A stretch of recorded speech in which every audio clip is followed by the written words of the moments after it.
नाज़रीन, मेरा नाम अली हैदर है। आपका शुक्रगुजार हूं कि आपने मेरी ये वीडियो देखने के लिए वक्त निकाला। शरीफ खानदान को एक और बहुत बड़ा रिलीफ मिल गया है। ये एक ऐसा इल्ज़ाम था जिसके बारे में था कि शायद बाकी तमाम इल्ज़ामात जो उन पर लगते हैं वो शायद धुल जाएं, लेकिन ये इल्ज़ाम नहीं धुलेगा। और ये वो एक ऐसा इल्ज़ाम है कि ऐसा इल्ज़ाम ना कभी नवाज शरीफ पे लगा, ना कभी उनके बेटों या बेटी पे लगा। ये बहुत बड़ा इल्ज़ाम था। इल्ज़ाम क्या था? मनी लॉन्ड्रिंग का इल्ज़ाम था। कैसे? आपको याद होगा वो फुला पापड़ वाला, मकसूद चपड़ासी, जिनके अकाउंट्स में अरबों रुपए गए हुए थे, और वो अरबों रुपए जो है वो टीटियां लग के पैसे आते थे हमजा शहबाज के अकाउंट में, कभी मकसूद चपड़ासी के, कभी पापड़ वाले के अकाउंट में। ये आपको पूरा किस्सा याद है, मुझे दोहराने की जरूरत नहीं है। और अब आपको बता दूं कि इसी केस में, जो कि साल हर साल चलता रहा ये केस, इस केस में हमजा शहबाज को और जनाब शहबाज शरीफ साहब को अब रिलीफ मिल गया है, वो बरी हो चुके हुए हैं। अब आप ये देखिए इंसाफ का बोलबाला। इससे पहले जब इन केसेस की समाअत हो रही थी तो कहा गया था, हमें बताया गया था कि इनके खिलाफ ऐसे सबूत मौजूद हैं। ये बात किस बंदे ने की थी? दो बंदे, शहजाद अकबर पीटीआई का, जो कि आज कहीं नजर नहीं आ रहा, और दूसरा एफआईए ने कहा था हमारे पास जो है वो ऐसे सबूत मौजूद हैं जिनकी तरदीद नहीं हो सकती। और आपको मैं आज की वीडियो में बताता हूं कि इनको जो रिलीफ मिला है, क्या ये बेगुनाह साबित हुए हैं या टेक्निकल बुनियादों पर रिलीफ मिला है? ये बड़ी गौर करने वाली बात है नाजरीन। दो चीजें होती हैं, एक होता है टेक्निकल बुनियादों पे बरी होना, एक होता है खुद को बेगुनाह साबित करना। कैसे? मैं आपको उसकी एक एग्जांपल देता हूं। एक केस है हुदैबिया पेपर मिल केस। उस केस में इसहाक डार का 164 का बयान मौजूद है। अब जो लोग नहीं जानते 164 का बयान क्या होता है, मजिस्ट्रेट के सामने दिया गया, ये वो बयान होता है कि जिसपे लोगों को सजाए मौत हो जाया करती है। इस बयान से आप पीछे नहीं हट सकते होते। इसहाक डार ने दफा 164 के तहत यह हल्फिया बयान दिया था कि मैंने शरीफ खानदान के लिए मनी लॉन्ड्रिंग की है। अब इसहाक डार के, ये 2001 की बात है जब मुशर्रफ ने टेक ओवर किया था। इसहाक डार के इस बयान पे पूरा शरीफ खानदान फंसता था, पूरा शरीफ खानदान अभी तक अंदर होता। लेकिन हुआ क्या कि इस केस को मुशर्रफ ने जान के लटकाया। डील कर ली ना नवाज शरीफ से, तो जब डील कर ली, वक्त गुजरता गया, साल हर साल गुजर गए, और आखिर में, कोई अभी 3-4 साल पहले की बात है, आखिर में आके फैसला क्या होता है कि जनाब ये केस खत्म कर दिया जाए। वहां पे इसहाक डार साहब, शरीफ खानदान जनाब वो नारे लगाना शुरू कर देता है कि लेकिन जनाब हम बरी हो गए हुदैबिया पेपर मिल केस से। यहां पे ये लोग बेगुनाह साबित नहीं हुए, केस टाइम बार्ड हो गया। टाइम बार्ड क्या होता है? हर केस की एक मुद्दत होती है, अगर उस मुद्दत में वो केस सॉल्व नहीं होता तो टाइम बार्ड होके वो केस खत्म हो जाता है खुद ब खुद ही, टेक्निकल बुनियादों पे। इसहाक डार ने और शरीफ खानदान ने, उन्होंने अपनी बेगुनाही साबित नहीं की। केस की चूंकि मुद्दत खत्म हो गई थी, इसलिए वो केस खत्म हो गया। इसे कहते हैं टेक्निकल बुनियादों पे बरी होना। यही काम आज हुआ है। यही काम तब हुआ था जब मरियम नवाज को एवनफील्ड रेफरेंस केस में बरी किया गया, वो भी टेक्निकल बुनियादों पे बरी किया गया। कैसे? मैं आपको एग्जांपल देता हूं, फिर मैं आता हूं इस केस पे। इस केस में ये कैसे टेक्निकल बुनियादों पे बरी हुए हैं दोनों बाप बेटा। उसमें कहा गया मरियम नवाज के केस में कि जनाब कहीं से साबित नहीं होता कि मरियम नवाज जो है वो एवनफील्ड अपार्टमेंट्स की बेनिफिशियरी ओनर है। बेनिफिशियरी ओनर मतलब होता है कि अगर कल कोई बिकते हैं या इसका किराया आता है तो मरियम को उसका फायदा होगा, ये होता है बेनिफिशियरी ओनर। अच्छा, साबित कैसे नहीं हुआ?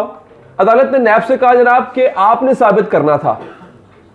नैब खामोश रही आगे से, हालांकि कानून ये कहता है, अब इससे, अब आपको पता है कि नैब के कानून में मौजूदा गवर्नमेंट ने, शरीफ गवर्नमेंट ने, नून लीग की गवर्नमेंट ने और पीडीएम ने तरमीम कर दी है। पिछला कानून कहता था, उसका ऑर्डिनेंस था, नैब ऑर्डिनेंस था 9A, शिक नंबर 9, उसकी सब शिक A। वो कहती थी अगर कोई भी शख्स जो पब्लिक ऑफिस होल्ड करता है, वो या उसका डिपेंडेंट, उसके ज़ेरे कफालत कोई भी शख्स आमदन से जायद जराए रखता है और उस पर इल्जाम लगता है कि वो आमदन से जायद जराए रखता है, तो वो इल्जाम गलत साबित करने के लिए उस शख्स को प्रूव करना होगा जिस पे इल्जाम लगा। जिस शख्स पे इल्जाम लगेगा उसको अपनी बेगुनाही साबित करनी है। यह नैब का पुराना कानून कहता है। आई बात समझ में? इन्होंने आके कानून तब्दील कर दिया। इन्होंने कहा नहीं, नया कानून यह है कि जो इल्जाम लगाएगा वो साबित करेगा। अब इल्जाम लगाया था नैब ने, पहले मरियम नवाज ने साबित करना था कि फ्लैट मेरे नहीं, अब नैब ने साबित करना था कि फ्लैट मरियम के हैं। अब यहां पे मरियम नवाज साहिबा के वकील ने तो यह दलील ले ली नए कानून के मुताबिक। अच्छा, लेकिन ऑनरेबल जजेस ने कहा, बड़ी इंटरेस्टिंग बात है ये, ऑनरेबल जजेस ने कहा, आपको समझ आएगा टेक्निकल बुनियादों पर रिलीफ लेना किसे कहते हैं।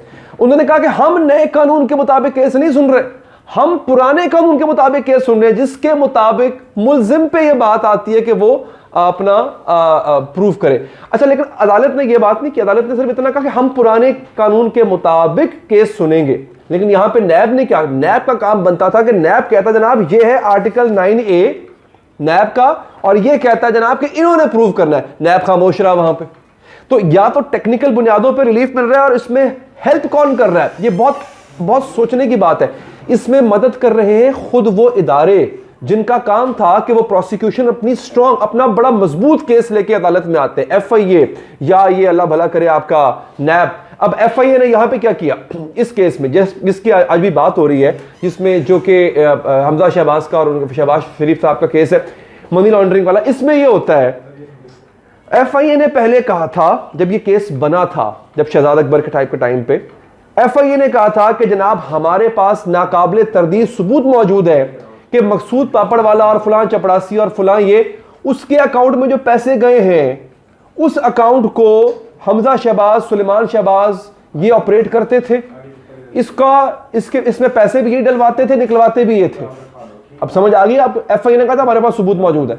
आज जब अदालत कहती जनाब वो सबूत, आपके पास क्या सबूत है कि मकसूद चपड़ासी वाले के अकाउंट में अगर अरबों रुपए गए हैं तो वो शहबाज शरीफ, हमजा शहबाज या सुलेमान शहबाज ने डलवाए हैं और निकलवाए भी हैं। FIA ने कहा नहीं हमारे पास ऐसी कोई सबूत मौजूद नहीं है, केस खत्म।